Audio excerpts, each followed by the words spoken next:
Hipoglikemi adalah suatu keadaan di mana kadar gula darah, glukosa, dalam tubuh secara abnormal rendah. Marino, 1991.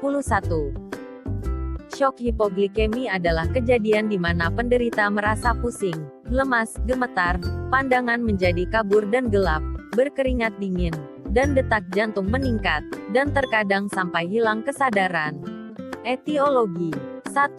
Pelepasan insulin yang berlebihan. 2. Dosis insulin terlalu tinggi. 3. Kelainan pada kelenjar. 4. Kelainan pada penyimpanan karbohidrat, pembentukan glukosa di hati. Faktor resiko. 1. Pengurangan, keterlambatan makan. 2. Kesalahan dosis obat.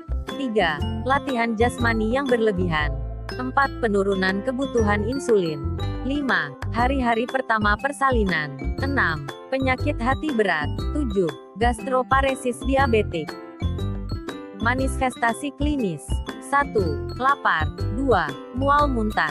3. Pucat kulit dingin. 4.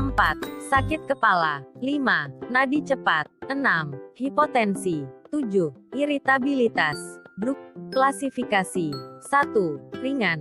Glukosa darah 50-60 mg, del. 2. Sedang. Glukosa darah kurang dari 50 mg, del. 3. Berat. Glukosa darah kurang dari 35 mg, del. Tipe hipoglikemi. 1. Transisi dini neonatus. 2. Hipoglikemi klasik sementara. 3. Sekunder. 4. Berulang. Patofisiologi. Apabila jumlah insulin berkurang, jumlah glukosa yang memasuki sel akan berkurang pula. Di samping itu, produksi glukosa oleh hati menjadi tidak terkendali. Kedua faktor ini akan menimbulkan hipoglikemia. Dalam upaya untuk menghilangkan glukosa yang berlebihan dalam tubuh, ginjal akan mengekskresikan glukosa bersama-sama air dan elektrolit, seperti natrium dan kalium. Diuresis osmotik yang ditandai oleh urinaria berlebihan, poliuria, ini akan menyebabkan dehidrasi dan kehilangan elektrolit. Penderita ketoasidosis diabetik yang berat dapat kehilangan kira-kira 6,5 liter air dan sampai 400 hingga mg natrium, kalium serta klorida selama periode waktu 24 jam. Akibat defisiensi insulin yang lain adalah pemecahan lemak, liposis menjadi asam-asam lemak bebas dan gliserol. Asam lemak bebas akan diubah menjadi badan keton oleh hati. Pada keton asidosis diabetik terjadi produksi badan keton yang berlebihan sebagai akibat dari kekurangan insulin yang secara normal akan mencegah timbulnya keadaan tersebut. Badan keton bersifat asam, dan bila bertumpuk dalam sirkulasi darah, badan keton akan menimbulkan asidosis metabolik.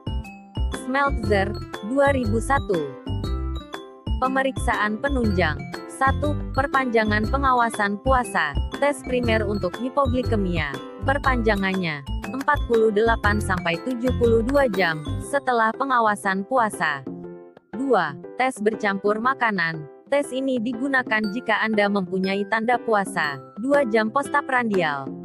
3. Tes urin disimpan untuk mencari substansi keton. 4. Tes ini juga mencari tes pankreas atau penyakit endokrin. Mansur A. 1999. Pengkajian primer. 1. A. Airway. Kaji adanya sumbatan jalan nafas dan tanda-tanda bila terjadi hambatan jalan nafas. 2. B. Breathing. Kaji pernafasan klien dengan cara loop, listen and feel. 3. C. Circulation. Pada pemeriksaan fisik circulation data yang diperoleh adalah detak jantung meningkat serta akral dingin dan pucat. 4. D. Disability. Kesadaran menurun sampai koma karena otak kekurangan suplai glukosa. Untuk menilai kesadaran kita juga dapat menggunakan metode AVPU, alert, verbal, pain, unresponsive. 6. E. Exposure. Pada exposure kita melakukan pengkajian secara menyeluruh. Hipoglikemia lebih sering apakah ada luka, infeksi pada tubuh klien. Diagnosa dan intervensi. Ketidakefektifan bersihan jalan nafas berhubungan dengan obstruksi jalan napas, peningkatan sikrit. Intervensi. 1. Posisi memaksimalkan ekspansi paru dan menurunkan upaya pernapasan.